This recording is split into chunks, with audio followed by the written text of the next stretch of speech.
Eh bien salut à toutes et à tous, c'est V-Design, j'espère que tout le monde va bien. En tout cas moi je suis très content de vous retrouver aujourd'hui pour l'épisode 16 des bases du graphisme. Et aujourd'hui nous allons parler de la couleur. Donc avant toute chose, je tenais à m'expliquer un petit peu sur les raisons de mon absence. Donc c'est vrai que je suis un peu le roi des absences, moi quand même. Donc je tenais à m'expliquer par rapport à ça. Donc c'est vrai que j'ai un travail qui me prenait beaucoup de temps. Aujourd'hui je n'ai plus. Donc c'est vrai que ça me prenait énormément de temps, je travaillais très tôt le matin, l'après-midi en général je faisais dodo tout simplement. Donc c'est vrai que j'avais pas vraiment le temps, que ce soit de faire des vidéos ou des lives ou des choses comme ça, ni même de travailler en tant que graphiste, donc c'était un petit peu compliqué. Donc c'est vrai qu'aujourd'hui j'ai remédié un petit peu à ce problème, donc je vais avoir beaucoup plus le temps de vous proposer des vidéos, des lives, etc. Donc je m'y remets tout doucement. C'est vrai que ça me tenait énormément à cœur et c'est une série qui vous plaisait. J'avais énormément de retours, que ce soit donc sur l'espace commentaire YouTube, sur les messages privés, sur Twitter, etc. Donc je me suis dit quand même, allez, je me suis mis un bon petit coup de boost, je me suis bien remis en question, je me suis dit allez, allons-y, on va reprendre, on va changer un petit peu tout ça et puis reprendre sur de nouvelles bases. Donc c'est vrai que j'ai complètement changé les choses aussi par rapport à la vidéo en elle-même. En fait, ça va vous être présenté sous une autre forme, sous une forme de diapositive, donc de diaporama, pardon.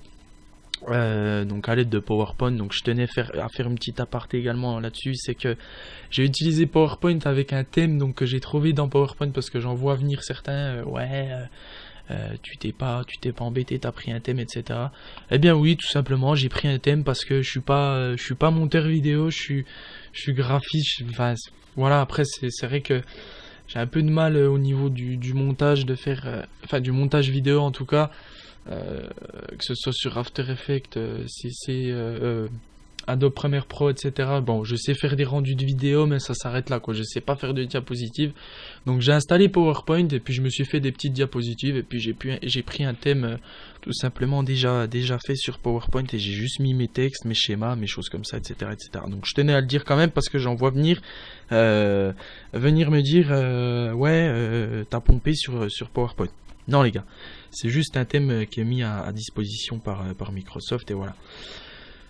Sinon, où j'en étais, tac. Oui, donc voilà, les vidéos ont changé, entre guillemets, donc voilà, il y a ce fameux diaporama. J'ai également un petit texte sur mon deuxième écran, un espèce de petit pense-bête, parce que c'est vrai que quand je regardais mes vidéos, déjà je voyais que je mettais la même image pendant 25 minutes, avec ma voix derrière, qui blablatait, puis au final, on m'entendait hésiter énormément derrière, donc c'est vrai que c'était pas très agréable. Enfin, en tout cas moi pour ma part j'aimais pas trop. Donc je me mettais un petit peu à votre place et je me suis dit allez, pourquoi pas ne pas faire un petit diaporama et puis écrire un petit texte à côté, donc un petit pense-bête à côté pour ne pas oublier certains points à aborder, etc. Et puis c'est vrai que dans cet épisode là il y a énormément de définitions, donc ça va être beaucoup de lecture, et puis je rajouterai des petites choses qui ne sont pas écrites dans le diaporama. Voilà, donc moi ce que je vous propose c'est de commencer tout de suite. Donc comme je vous l'ai dit, on va aborder donc le thème de la couleur. Donc c'est un thème très important, mais à la fois très long. Voilà, donc je pense que ça va se passer en 2 ou 3 parties parce que c'est vraiment très long. Il y a beaucoup de choses à savoir, et c'est vrai que j'ai vachement abrégé aussi, parce qu'avec tout ce que j'ai appris dans mes cours, si je vous aurais tout mis, il y en avait pour 2 mois d'épisodes sur la couleur, je vous garantis. Donc j'ai abrégé un petit peu. Après c'est vrai qu'il y a la théorie de la couleur, etc., mais ça je vous laisse faire des recherches, parce que c'est vrai que j'ai déjà eu certaines personnes qui m'ont dit ouais, tu nous apprends ça, mais on sait pas tout. Alors faut savoir une chose, c'est que moi je suis pas là pour tout vous apprendre. D'accord? Et je pense que personne n'est là sur YouTube aussi pour tout vous apprendre. Bon, après, s'il y en a qui sont dans cette optique-là, je leur souhaite bon courage, mais moi, je suis pas là pour tout vous apprendre. Moi, je suis pas professeur. Moi, je suis tranquille dans ma chambre en train de faire mes petites vidéos. Voilà. Je suis pas là pour tout vous apprendre. Si vous voulez vraiment, comme je vous l'ai dit dans l'épisode 1, il me semble, si vous voulez vraiment devenir graphiste à plein temps, c'est bien de regarder des vidéos pour apprendre par-ci, par-là, bidouiller, faire ci, faire ça. Mais c'est mieux, on va dire, de chercher tout simplement de votre côté, de faire des cours via des écoles, etc. Et ça, je pense aussi que je vais en faire un épisode parce que c'est assez important, on me pose la question énormément de fois. Donc voilà, je tenais à vous dire que vous n'allez pas tout apprendre dans mes vidéos, vous allez apprendre, on va dire, donc comme c'est dans le titre, les bases tout simplement. Et encore les bases, je rentre un peu plus loin dans le sujet parce que j'en ai parlé la dernière fois avec une connaissance, enfin avec un ami qui m'a dit faut pas oublier que ta série c'est les bases. Donc faut pas s'attarder non plus sur certaines choses. Mais c'est vrai que c'est quand même pas évident d'abréger. Au final, voilà, on fait ce qu'on peut. Bon, je vais arrêter de parler, sinon la vidéo va durer des heures. On va attaquer tout de suite. Donc, qu'est-ce que la couleur? Comment l'utiliser? Les différents contrastes? Qu'est-ce qu'une teinte? Comment la combiner avec d'autres, etc. Donc voilà. On va apprendre dans ces vidéos, donc dans ces 2 ou 3 parties, vraiment la théorie de la couleur. On va apprendre énormément de définitions également. On va apprendre à se servir d'un cercle chromatique. On va voir les mélanges additifs soustractifs, etc., etc. Donc voilà, on va voir ça tranquillement au cours de la vidéo. Donc on va déjà attaquer par les définitions. Donc là, comme je vous l'ai dit tout à l'heure, ça va être beaucoup de lecture de ma part avec un rajout de quelques points. Donc voilà, la couleur, définition. Donc la couleur, c'est tout simplement un phénomène enregistré par l'intermédiaire de l'œil lors de la vision d'un élément coloré. Donc voilà, pour ceux qui suivent les cours de physique, ce qui n'était pas mon cas au collège, je pense que là vous devez retrouver un petit peu ce qu'il y a dans vos cours. Aïe. La couleur dépend de la nature de l'objet, de la lumière qui l'éclaire, etc. On va le voir après, je vais vous l'expliquer avec un petit schéma, ça va être beaucoup plus simple. Tous les objets sont incolores, ils ont besoin de la lumière pour qu'on les perçoive colorés. Si la lumière est elle-même colorée, la perception sera différente en fonction de la couleur de la lumière. Par exemple, si on éclaire un objet rouge avec une lumière verte, celui-ci paraîtra noir, car la lumière verte ne contient pas de rouge. Ce sont tout simplement les radiations réfléchies qui nous donnent la couleur d'un objet. Donc voilà, pour ceux qui sont au collège ou même au lycée, je pense que tout le monde a appris qu'il y a certaines couleurs qui absorbaient la lumière et certaines couleurs qui la diffusaient. Voilà, je pense notamment au blanc qui diffuse la couleur et au noir qui l'absorbe. Pour vous donner un petit exemple que mon prof de physique m'avait donné à l'époque, quand vous mettez un t-shirt noir, vous allez avoir beaucoup plus chaud que si vous mettez un t-shirt blanc. Voilà, tout simplement. Donc, je vais vous montrer donc le petit schéma. Voilà les 2 petits schémas que j'ai fait en vite fait. Pour l'explication, c'est un spot lumineux avec une lumière blanche qui éclaire un téléphone rouge. Donc quand c'est la lumière blanche, on voit bien donc, que le téléphone, on le verra rouge. Mais par contre, comme je l'ai dit donc, tout à l'heure dans la définition, si on l'éclaire avec une lumière verte, celui-ci paraîtra beaucoup plus foncé. Donc ça fera apparaître la couleur noire plutôt. Voilà. Donc ensuite, nous avons la définition d'une teinte. Donc c'est ce que nous considérons habituellement comme la couleur d'un objet. Par exemple, le vert, le jaune, le orange sont des teintes. Il est très important de faire la différence entre la couleur que nous avons vue précédemment et la teinte.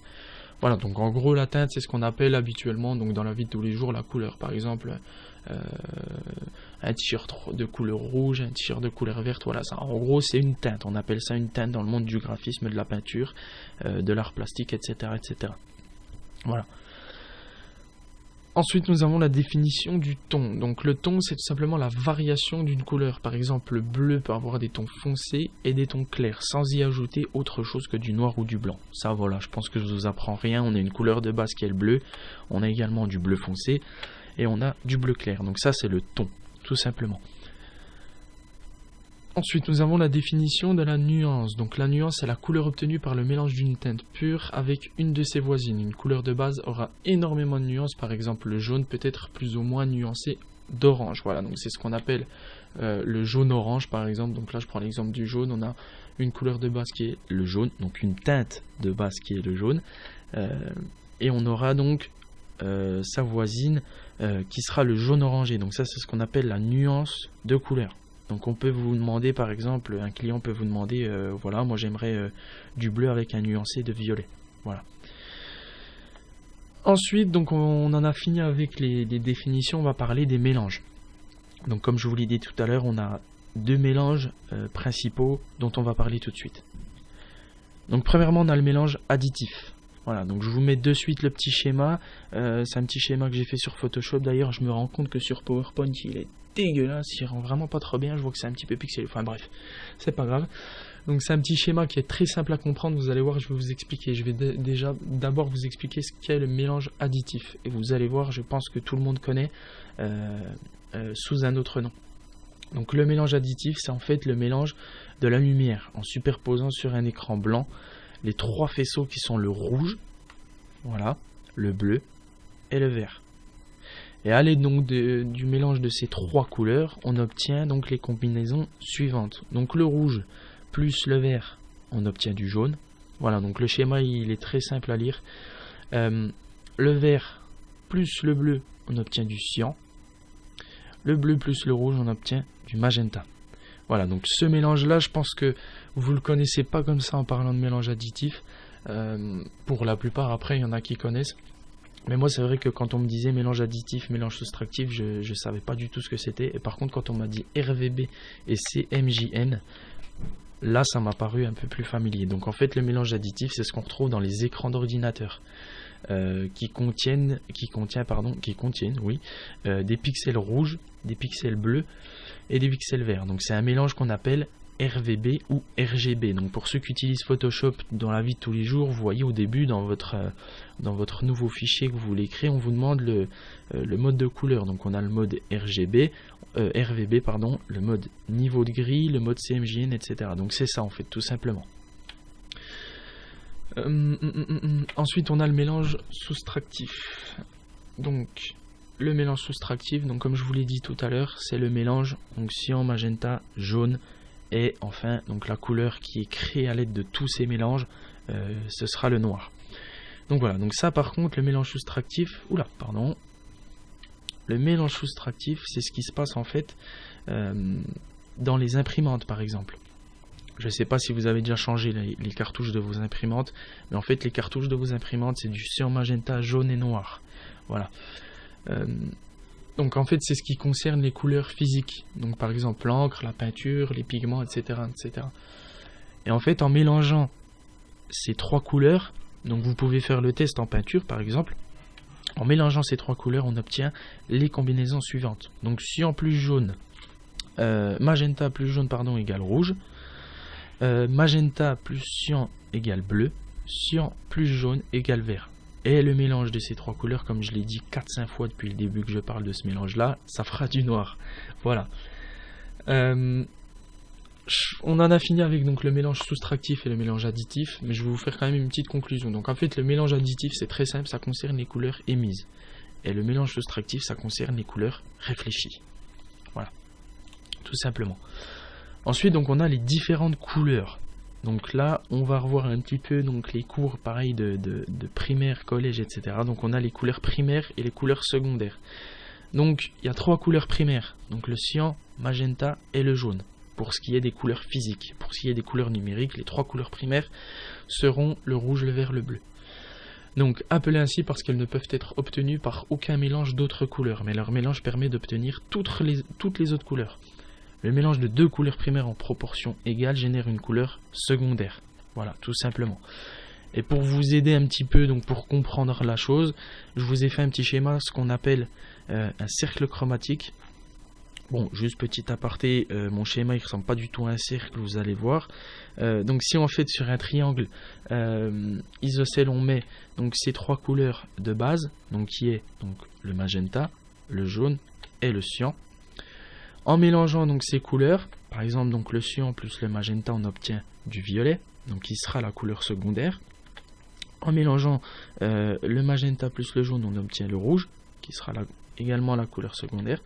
Et ensuite le bleu plus le jaune, qui fera le vert. Voilà. Là je vous mets les petites flèches pour comprendre un petit peu la chose.